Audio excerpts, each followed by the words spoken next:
Thank you very much, Honorable Speaker, sir, for the understanding, and of course, thank you very much, the Minister for Labour, to allowing me to speak as I have got to meet the Prime Minister of Niue in the next half an hour from now.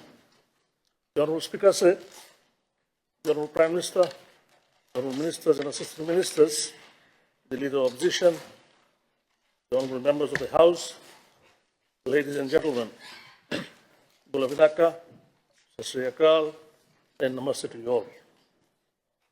Mr. Speaker, sir, my response to this 2026 budget is as follows. Mr. Speaker, sir, firstly, I must commend the Deputy Prime Minister and the Honourable Minister of Finance and Strategic Planning, National Development and Statistics for delivering a budget that is bold, inclusive, and forward-looking.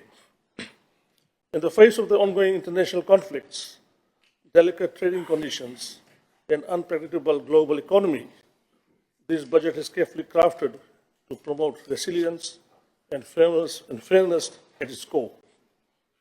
As rightly stated by the Minister during the budget delivery, we are not immune to these global shocks, but this budget shows that we are ready to respond and to stand strong as a nation.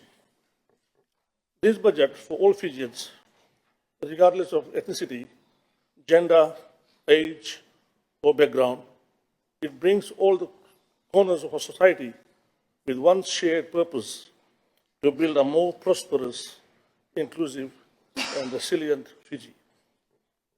The address on the 2025-2026 budget for the sugar industry, Mr. Speaker said, and for the Ministry for Multi-Ethnic, we welcome the 2025-26 budget. The allocation of 79 million is a clear affirmation of this government's strong and continued support for our sector. It empowers us to build on a solid foundation where we've established sustained momentum and deliver meaningful results for our communities. Mr. Speaker, sir, before I address a specific allocation of 72.2 million towards the sugar industry in this year's budget, I wish to first provide some context by highlighting the key global trends that are currently shaping the sugar industry worldwide. The global sugar industry today is valued at $66 to $70 billion US, with the projection estimating it will grow between 102 to 121 billion US dollars by 2030 to 2033.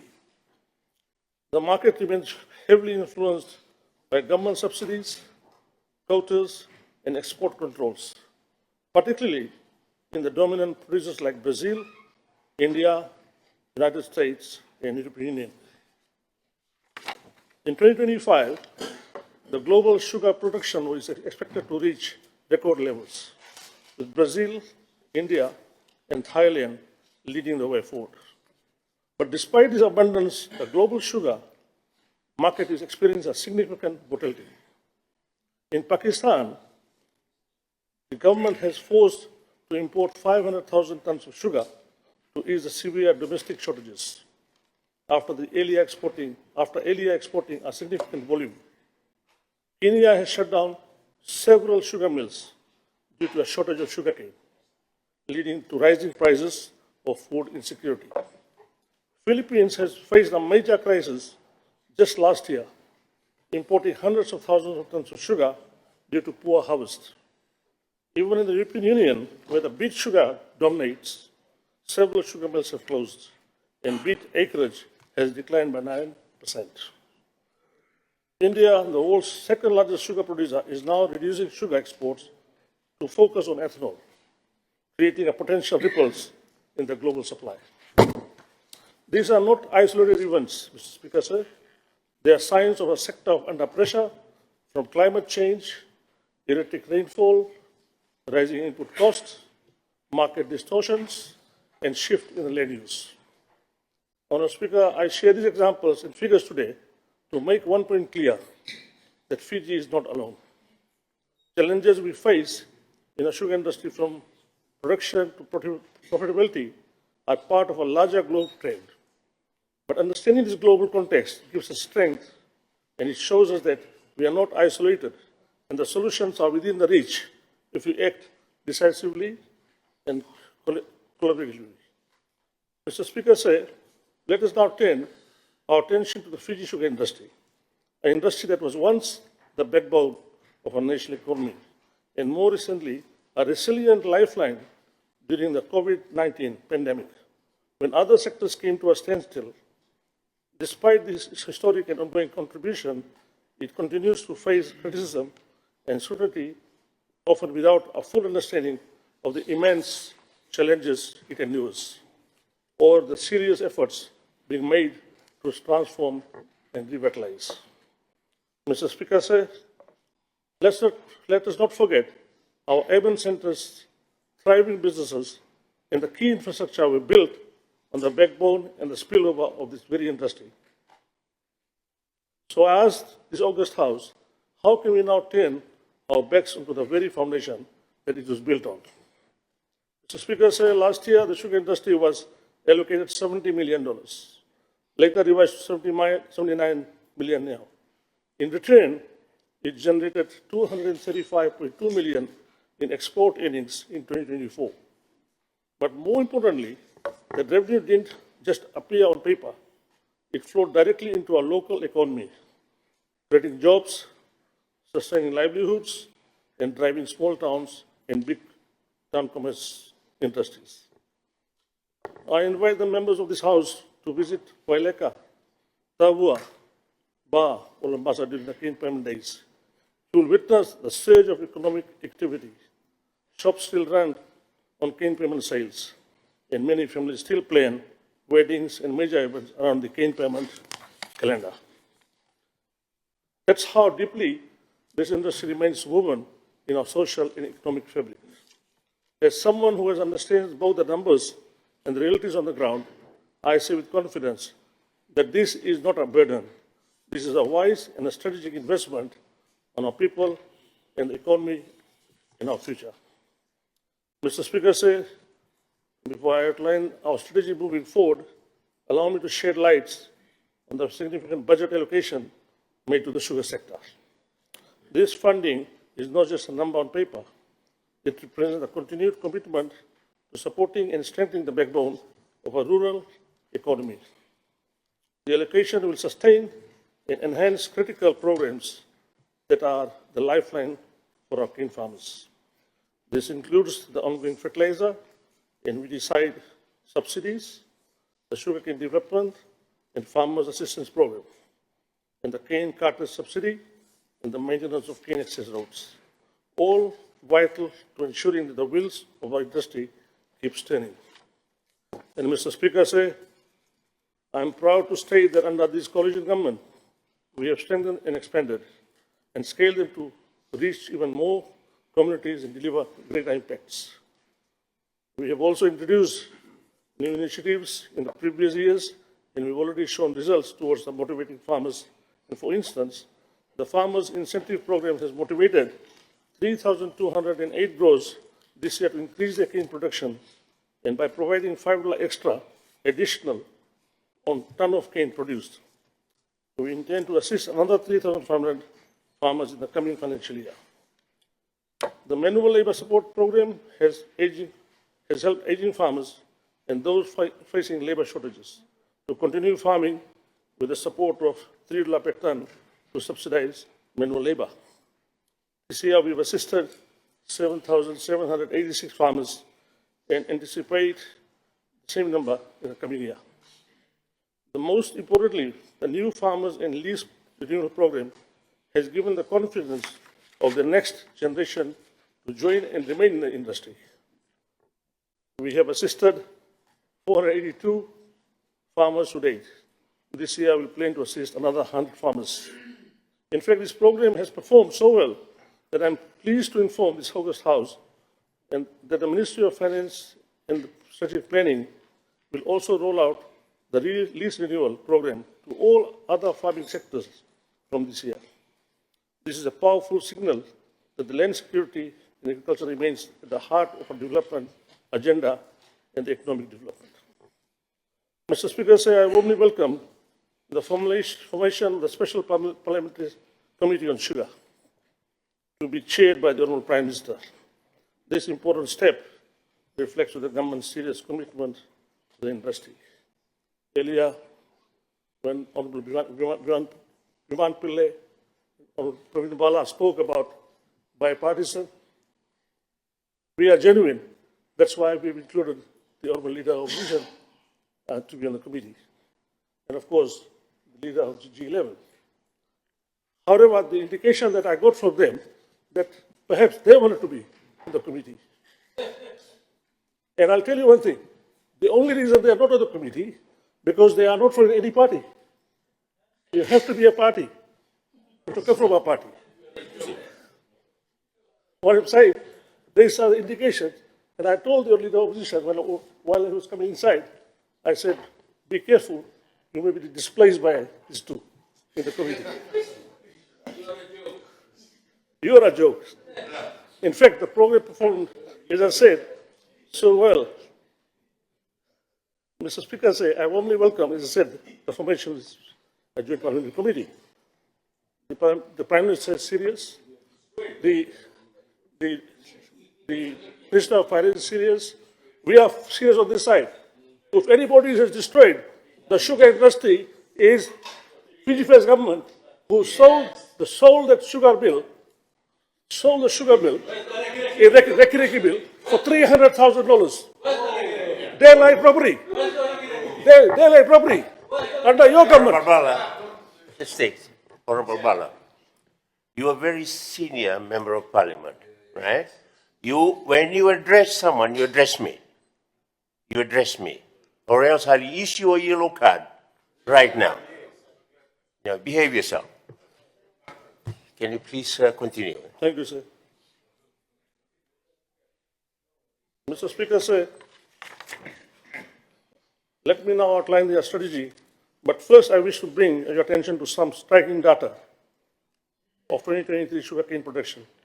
This data is not just numbers, it's a mirror of our sector structure. It strengthens in the areas that require urgent intervention and support. In 2023 season, a total of 10,680 farmers supplied approximately 1.5 million tons of cane. However, the production data reveals a critical imbalance in the output across the farmer categories. Nearly half of all farmers, 4,876, produce less than 100 tons of cane and contributing only 15% of the total cane supplied. In contrast, those producing between 100 and 300 tons of cane form the backbone of the industry, accounting over 50% of the total production. At the upper end, a small, just 10% of the farmers produce over 300 tons of cane, contributing to an impressive 32% of the national output. Notably, only 20 growers produce more than 1,000 tons of cane. Yet they alone contribute 3% of the total production. Mr. Speaker, can you listen? You are not a farmer. You're a kid. Mr. Speaker, sir, the sugar industry is fundamentally an export crop. Only 20% of what we produce is consumed locally, while the vast majority is destined for international markets, 5% to regional and 75% to international. This is an important reality we must all understand. We are producing a global commodity and we are competing on the world stage. This means that the industry must operate with a commercial mindset. To survive and thrive, we need to be competitive, and this is where the strategy must focus. We must move towards greater commercialization, improve production, and smarter investment. And yes, Mr. Speaker, say that all means confronting the hard truth. Not every grower may be able to sustain production under the modern market-driven conditions. As difficult as it is, we may need to support a transitional way for some, while helping others to scale up and succeed. To prepare for this new era, I have directed the newly appointed Permanent Secretary of Sugar Industry to lead a comprehensive structural transformation across all key components of industry, growers, institutions, and millers. The objective is clear, to drive the industry towards a full commercialization and long-term sustainability. We are going to transform ongoing programs to ensure that we can support the farmers moving to a next year to become sustainable. Where improvement is unlikely, we will work closely with the Ministry of Agriculture and other line agencies to transition these farmers into an alternative livelihood, such as livestock or other crop farming, so they are not left behind. At the same time, we will intensify support for our middle-tier farmers, those who are producing 100 to 250 tons, to help them scale up into a commercial viable enterprise. These farmers have greatest potential to drive economic growth, improve industry efficiency, and form the core of the modern, resilient, and competitive sugar economy. Mr. Speaker, our goals is to increase sugar production by 200,000 annually over the next 5 years. This will be supported by the reintroduction of early to mid-term maturing cane varieties in the Western Division. We have reset our production target, aiming to grow from 47 tons per hectare with a 10% annual increase. Some farms have already started achieving over 70 tons per hectare. And the research shows the yields are up to 150 tons per hectare are possible. Our immediate priority is to stabilize and boost sugar production before we move towards product diversification. While ethanol and sustainable aviation fuel remains on the table, it is crucial that we first strengthen our production base to ensure long-term viability. Honourable Speaker, the industry is working closely with the sugar research of Fiji to drive innovation and smart solutions. I just talked about it. SNF is finalizing a new cane variety for large-scale mills. Trials are there in the next season, preparing to release an updated fertilizer recommendation, which have been released in the last 2 decades. A new hybrid molecules to improve farm production and sustainability. As Speaker said, despite the age of our mills, they are performing reasonably well this year. Thanks to FSC's staffs, we have targeted on the ongoing preventative maintenance. Sir, 18 million capital investment is underway to replace the aging plants and the auxiliaries across the 3 factories, reducing major breakdowns and risk. At Raraway, preparations are progressing well for the installation of a new auxiliary cane carrier to boost capacity and for mechanically harvested cane, along with planned upgrades to steam generation for more stable crushing. Honourable Speaker, to improve communication and ensure farmer issues are addressed more effectively, we'll soon be launching a dedicated toll-free helpline. This dedicated service will offer farmers a direct and reliable channel for support of feedback and timely assistance across all sectors of the industry. Mr. Speaker, we have plans to undertake a comprehensive review of the Master Award with a view of modernizing its provisions. We are already discussing the models like Costa Rica. Mr. Speaker, next month, the Honourable Prime Minister will launch the first ever Prime Minister's Sugarcane Farmers Award, a landmark event honoring in the hearts of our sugar industry. Mr. Speaker, let me now address the budgetary allocations of the multi-ethnic affairs. Time constraint, Mr. Speaker, I think I won't be able to cover, so I will table the balance of my speech to the Secretary General. With this, I support the budget. Thank you.